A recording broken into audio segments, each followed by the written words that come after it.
5 minutes ago, behind closed doors, and under the weight of centuries of royal tradition, a pen moved across parchment and everything changed. In a decision that insiders say stunned even the most seasoned palace advisors, King Charles III signed an estate transfer that reportedly bypassed expectation, defied pressure, and directly overruled Queen Camilla. The heir named, not quietly assumed, not ceremonially confirmed, explicitly declared. Prince William, before we go deeper into what this really means for the royal family, make sure to subscribe so you don't miss a single update. What unfolded in that private chamber was not just administrative formality. It was a moment thick with consequence, the kind that reshapes power without a single public announcement. The atmosphere inside the palace was described as tense, almost breathless, as though history itself were waiting outside the door. Senior aides moved carefully, voices lowered, footsteps measured. No one wanted to be the first to acknowledge that something irreversible was about to occur. Reports began surfacing almost immediately that Camilla had voiced clear objections during the final consultations. Not theatrical outrage, not a public confrontation, but firm resistance. She questioned the timing, she questioned the message. She questioned whether such a direct naming of William in legal writing was necessary when tradition already implied his future role. For her, insiders claim the estate was not merely land or revenue. It represented leverage, influence, continuity of presence within the structure of power. To see it transferred in a way that formally elevated William beyond symbolic assumption was, to her, a narrowing of space. And that narrowing felt deliberate. Advisors were allegedly divided in the days leading up to the decision. Some urged caution, warning that putting William's name on paper in such explicit terms might intensify existing family fault lines. Others argued the opposite, that ambiguity breeds instability, and that clarity, even if painful, prevents larger fractures later. In hushed strategy sessions, the word fracture surfaced more than once. The monarchy survives on controlled unity. Visible tension is dangerous, yet hidden tension can be fatal. Charles, according to those who claim knowledge of the meeting, listened more than he spoke. He absorbed the warnings. He heard the concerns. And still, when the final draft was placed before him, he did not hesitate. The estate itself carries weight that cannot be calculated in numbers. It is layered with memory, history, and symbolic authority. Ownership is influence. Control is narrative. To assign that to William in writing was to reinforce not just inheritance, but hierarchy. It was a declaration that the future is not theoretical. It is scheduled, it is organized, it is advancing. And while public expectation may have always assumed William's eventual dominance in the royal structure, assumption is not the same as inscription. Ink carries permanence. Ink eliminates plausible deniability. Witnesses describe Charles's demeanor as composed, almost solemn. There was no visible anger, no dramatic flourish, just a steady hand and a long pause before the final stroke. In that pause lived decades of complexity: marriage, loyalty, fatherhood, public scrutiny. When he signed, it was not a rejection of one person, but an affirmation of another. Still, the emotional gravity of writing his son's name in that capacity against his wife's objections cannot be understated. It was both political and personal, strategic and intimate, and as the document was sealed, those in the room reportedly understood that the monarchy had subtly but unmistakably shifted direction, because this was never just about property. It was about positioning, it was about signaling, it was about choosing which bond defines the future of the crown. And now that the choice has been formalized, the consequences are only beginning to surface.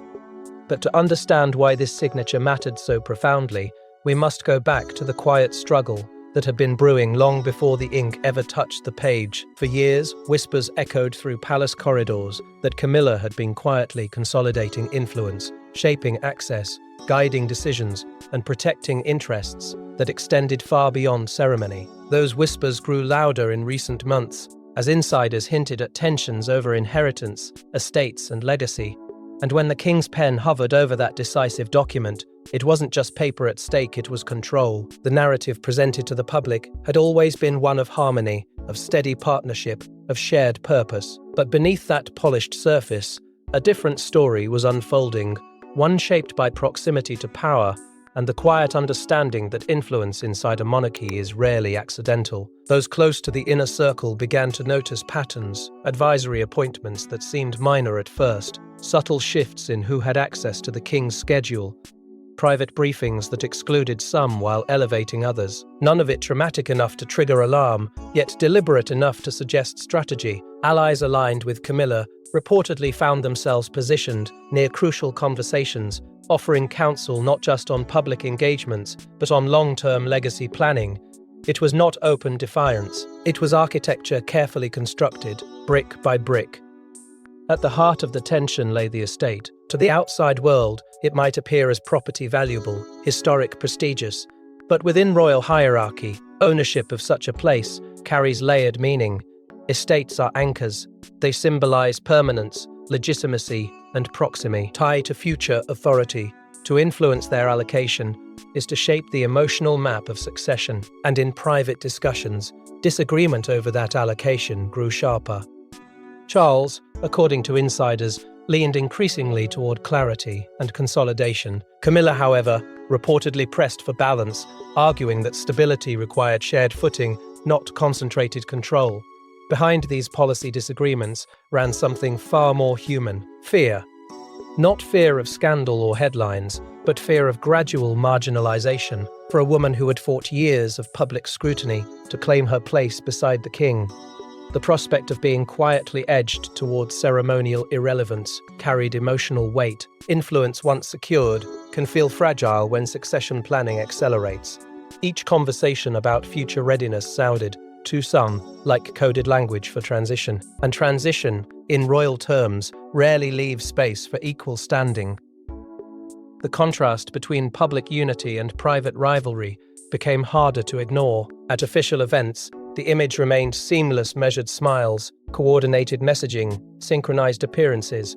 Yet insiders describe evenings marked by pointed exchanges and strategic recalculations. Words like legacy, stability, and continuity were repeated often, but beneath them lay competing interpretations.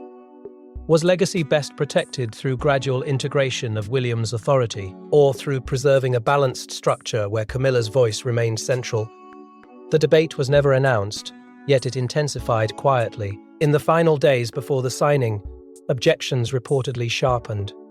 Camilla questioned whether formalizing the estate transfer was premature. She warned that such a decisive act might send unintended signals about loyalty, about hierarchy, about whose influence truly defined the crown's next chapter. Some advisors urged compromise, suggesting delays or revisions. But delay can sometimes signal weakness. And Charles, already weighing legacy against loyalty, appeared increasingly resolute. The more resistance surfaced, the clearer his determination seemed to become.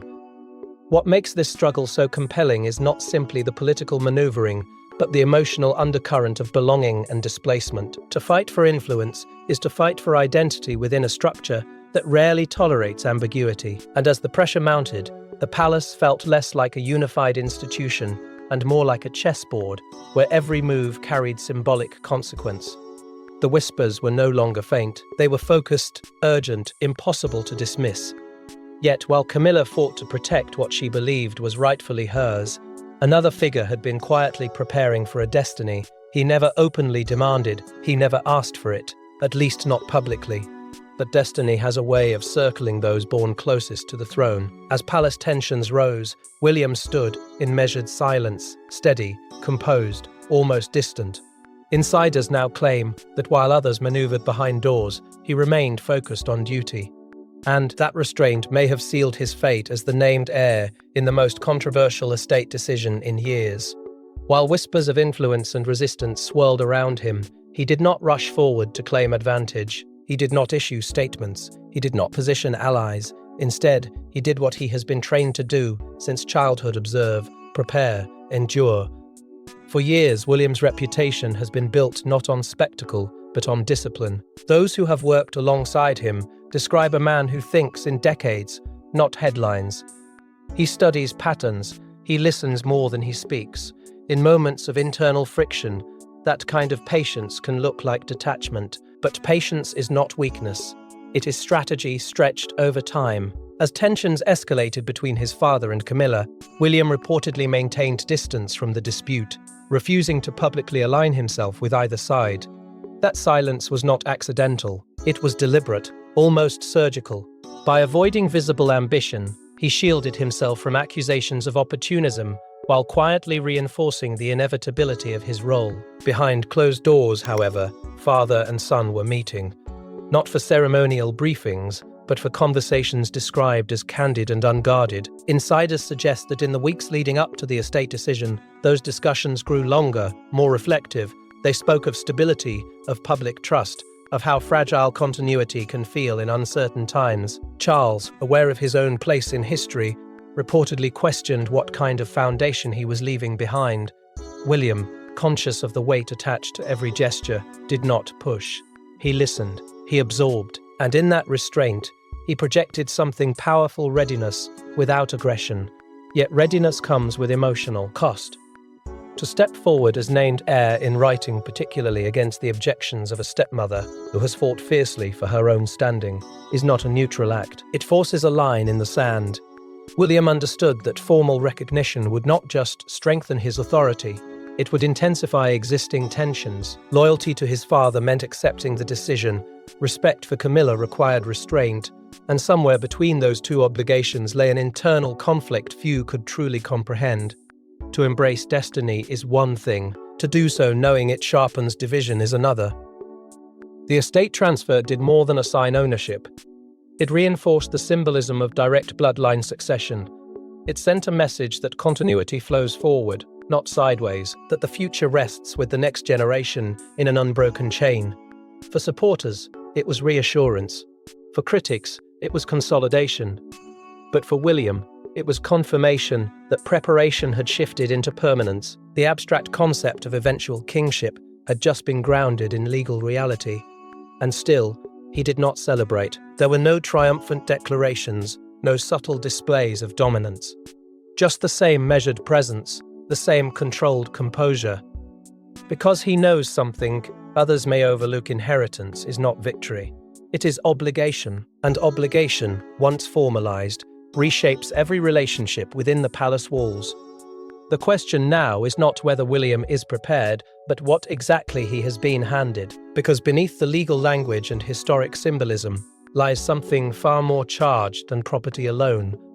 But what exactly was this estate, and why did its transfer ignite such fierce resistance inside the royal household? This was no ordinary property, not merely land or stone, but a owl, viving emblem of royal continuity, a fortress of memory, authority, and unspoken privilege.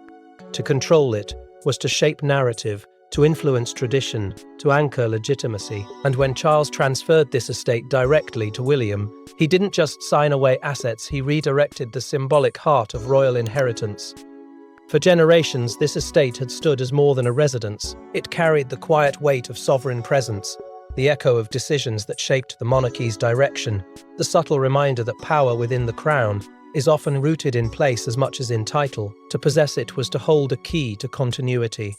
Its history stretches back through eras marked by triumph and turmoil, each chapter adding layers to its meaning. Monarchs retreated there in moments of crisis. Heirs were prepared within its walls. Strategic conversations unfolded there, long before the public ever sensed a shift in direction.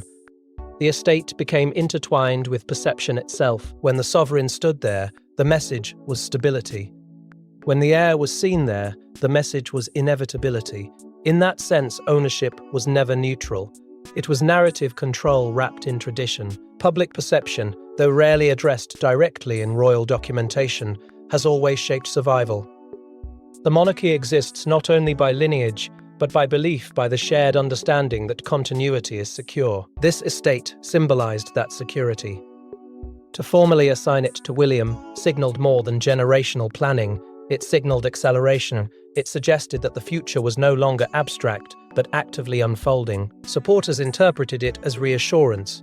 Critics viewed it as consolidation, but no one mistook its symbolism. For Camilla, that symbolism carried personal consequence.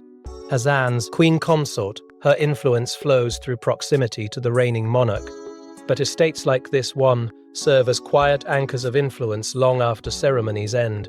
Control of such a place offers leverage in shaping narratives, hosting pivotal gatherings, and remaining central to the monarchy's evolving identity. If William becomes the gravitational center of that space, Camilla's orbit inevitably shifts. What may appear as administrative restructuring becomes, in reality, a redistribution of influence. Advisors reportedly warned of the optics. Bypassing spousal influence in a matter so symbolically charged could be interpreted as division. It could fuel speculation about internal hierarchy and emotional distance. In a monarchy built on the projection of unity, perception is currency. Yet Charles appears to have weighed those risks against something he deemed greater, the necessity of reinforcing bloodline succession without ambiguity. The message was subtle but unmistakable. Continuity rests with the direct line, and that line must be strengthened visibly. For William, the emotional symbolism is profound. The estate is not merely inheritance, it is preparation manifested. It is expectation solidified. Every stone carries the reminder that his future role is not optional. It is scripted by history, and now reinforced by legal transfer. The gesture tells him, and tells the nation, that the crown's next chapter is being actively shaped. There is honor in that. There is also burden, because once symbolism becomes structure, retreat becomes impossible. What makes this moment extraordinary is how quietly it redefines succession optics. Without a coronation, without formal abdication, the estate transfer shifts the center of gravity. It nudges public imagination forward. It allows people to picture William not just as eventual monarch, but as active custodian of legacy. And in doing so, it narrows the space for alternative influence within the household. The monarchy appears unified from the outside, yet inside, recalibration is underway. And yet, beneath the grandeur of legacy, lies something far more volatile: family loyalty strained to its breaking point. Sources claim voices were raised, not in public halls but in private chambers thick with frustration. Camilla reportedly challenged the decision directly, questioning its timing, its necessity, and its implications. Charles, for once, did not waver.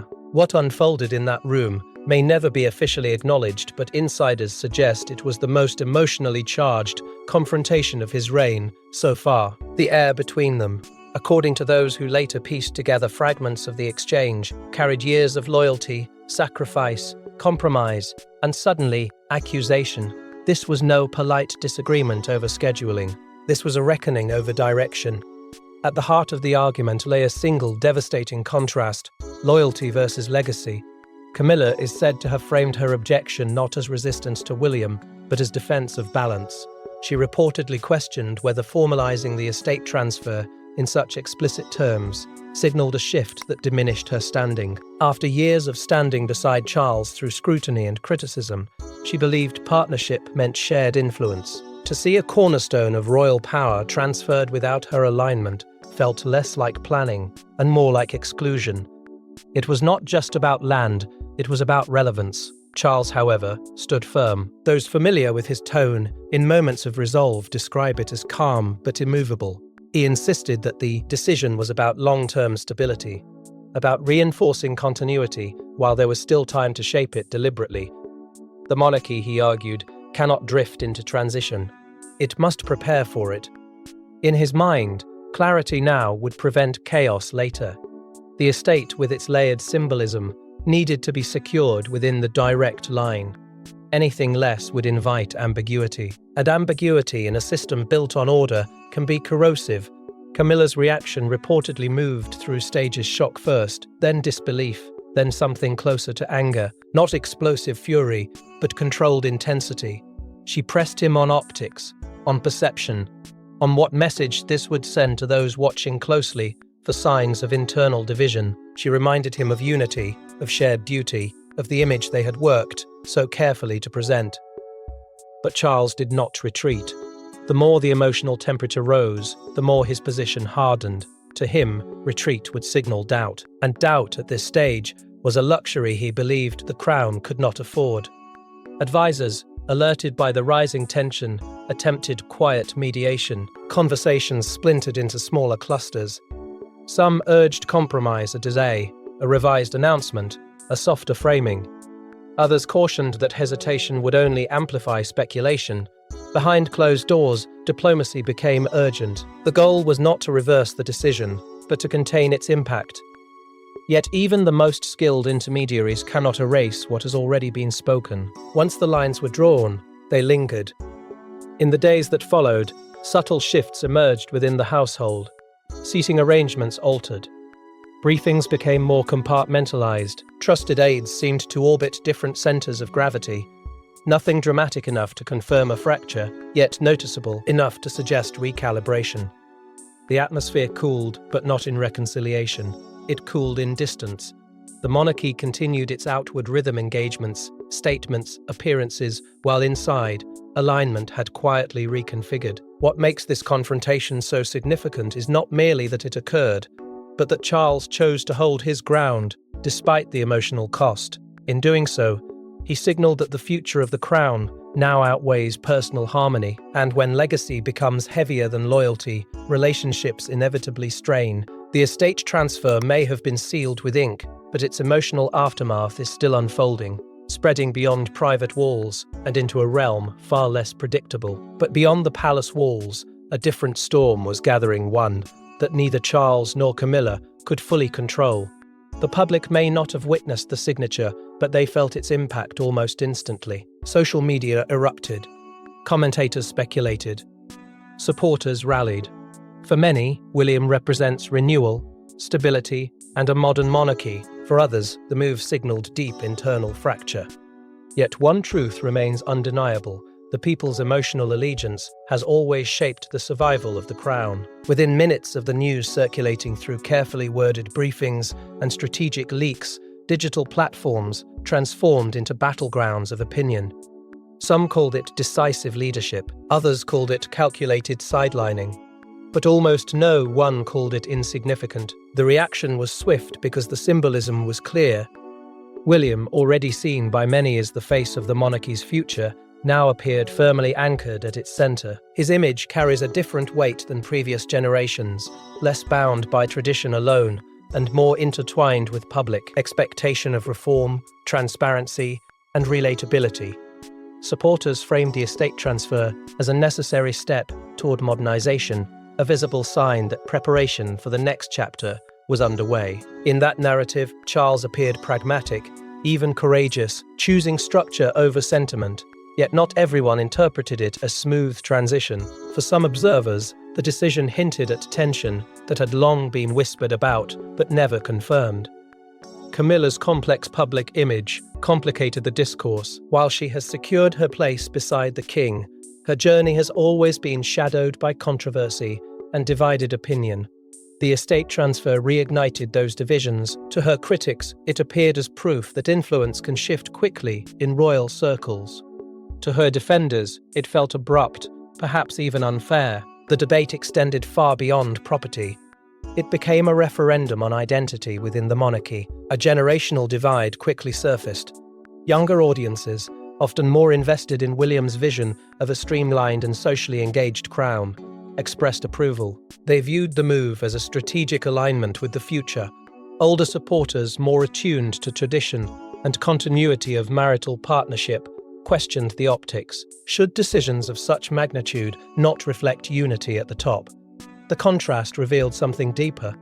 The monarchy's survival depends not only on lineage, but on relevance, and relevance in the modern era is negotiated daily in public forums.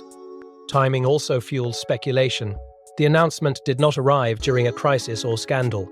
It emerged in a moment of relative calm, which made it feel deliberate. Some analysts suggested that Charles understood the importance of acting while public support for William remained strong. Public sympathy can be fleeting. Acting decisively during a window of approval may have seemed prudent, whether calculated or instinctive. The timing amplified the message that transition planning was not being postponed. The crown has always relied on perception management. From ceremonial appearances to carefully curated statements, image shapes endurance.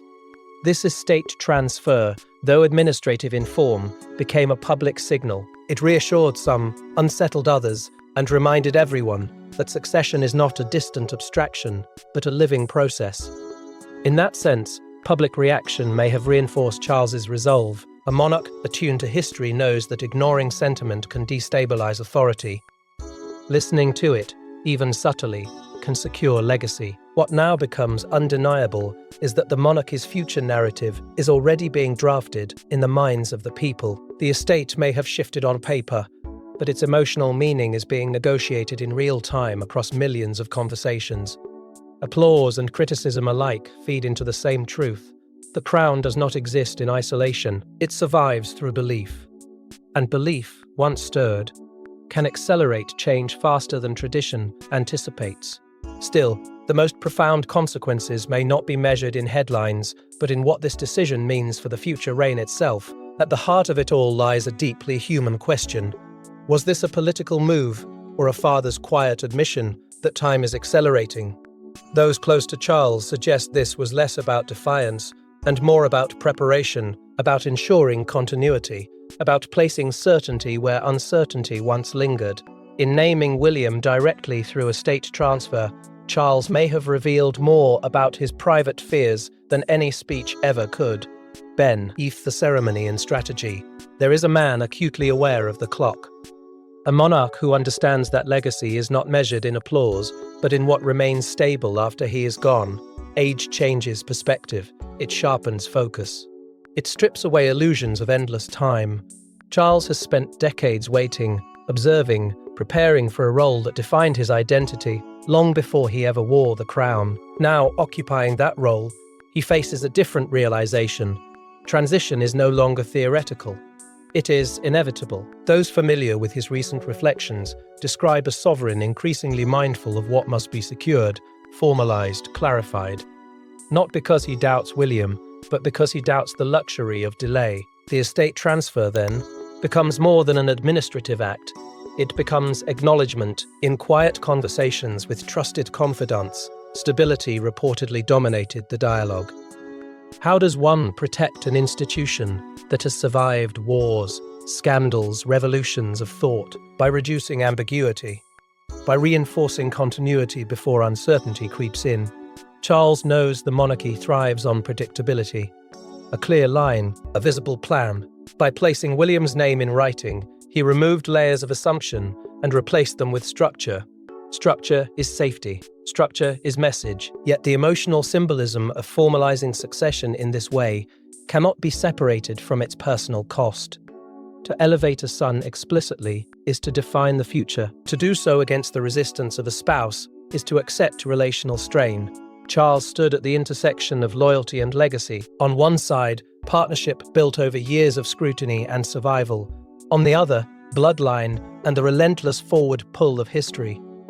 Choosing one did not erase the other, but it forced prioritization. And prioritization, in a family shaped by duty, is never gentle. There is also the subtle truth that the estate functions as rehearsal, a rehearsal for eventual transfer of authority, a rehearsal for the public adjusting its gaze from one monarch to the next. By anchoring William in this symbolic space now, Charles allows the nation to acclimate gradually. It is a controlled evolution rather than abrupt upheaval. In that sense, the decision reflects foresight. It spreads the emotional weight of transition across time instead of concentrating it into a single moment of crisis. Still, those closest to the inner workings suggest this may not be the final structural shift. When one cornerstone moves, others tend to follow. Committees are reassessed, roles recalibrated, ceremonial emphasis subtly redirected. The estate transfer may appear isolated, but institutions rarely operate in isolation.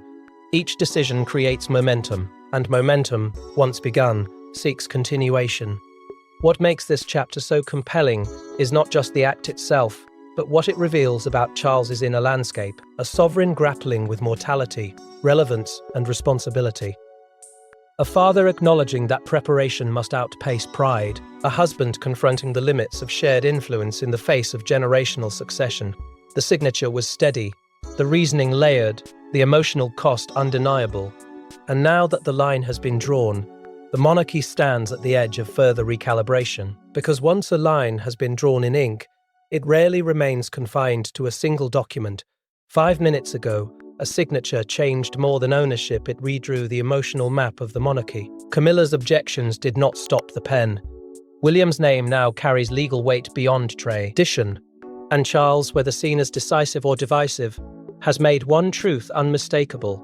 The future of the crown is being fast-tracked. What began as a private estate transfer has quickly evolved into a structural tremor felt across every corridor of royal operation. Staff members who once operated within familiar hierarchies now find themselves recalculating lines of authority. Briefings are being adjusted. Schedules are being reconsidered.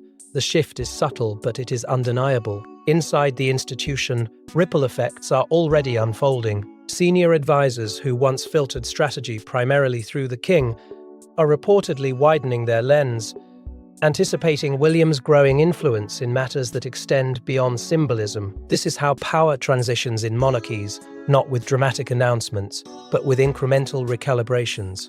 Committees quietly reconfigure, access points subtly change, the center of gravity begins to lean forward. The estate may have been the catalyst, but its implications stretch far beyond property boundaries. There is growing speculation that advisory roles could soon be reshuffled to reflect this new alignment. Those closely associated with long-standing structures may find themselves sharing space with voices more closely attuned to William's priorities. Not as a purge, but as evolution. The monarchy survives by adapting before it is forced to, and adaptation often begins behind closed doors, long before the public recognizes its shape. Each adjustment reinforces the message that generational transition is no longer theoretical. It is active. Ceremonial emphasis, too, appears to be shifting. Invitations, appearances, representation, these details matter more than they seem. When William stands at the forefront of events historical, why anchored to the sovereign's presence, perception adjusts. The public begins to imagine continuity in real time. Charles remains king, yet the estate transfer subtly positions his son as operationally central. It is a choreography of succession, unfolding step by deliberate step. For Camilla, the path forward is less clearly defined. Her role remains constitutionally intact, yet the emotional landscape has altered. Influence once assumed may now require renegotiation. Visibility, partnership, and positioning will all be scrutinized through a sharper lens. Whether she recalibrates with strategic grace or retreats into quieter influence remains uncertain. What is certain is that the balance within the household has shifted, and such shifts rarely revert. The monarchy itself stands at a pivotal intersection. This is not abdication, it is not revolution, it is recalibration, a deliberate movement toward generational continuity that seeks to prevent instability rather than react to it. Charles has chosen to accelerate preparation instead of waiting for necessity to dictate urgency. In doing so, he has set momentum in motion, and momentum once started rarely stalls without consequence. There are already whispers that additional reforms could follow, structural adjustments designed to streamline authority and clarify roles well before any formal transition occurs. If the estate transfer was rehearsal, then the next steps may be refinement.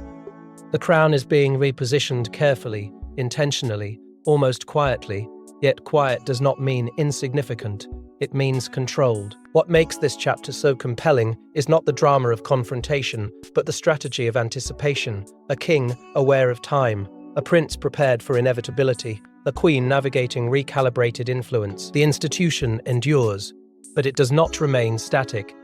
It evolves or it fractures. And right now, evolution is being chosen. The ink has dried, but the story is far from finished, because power, once redirected, rarely settles without further movement. And if this estate transfer was only the beginning, the next signature may not just name an heir, it may signal the dawn of a new reign, sooner than anyone expects.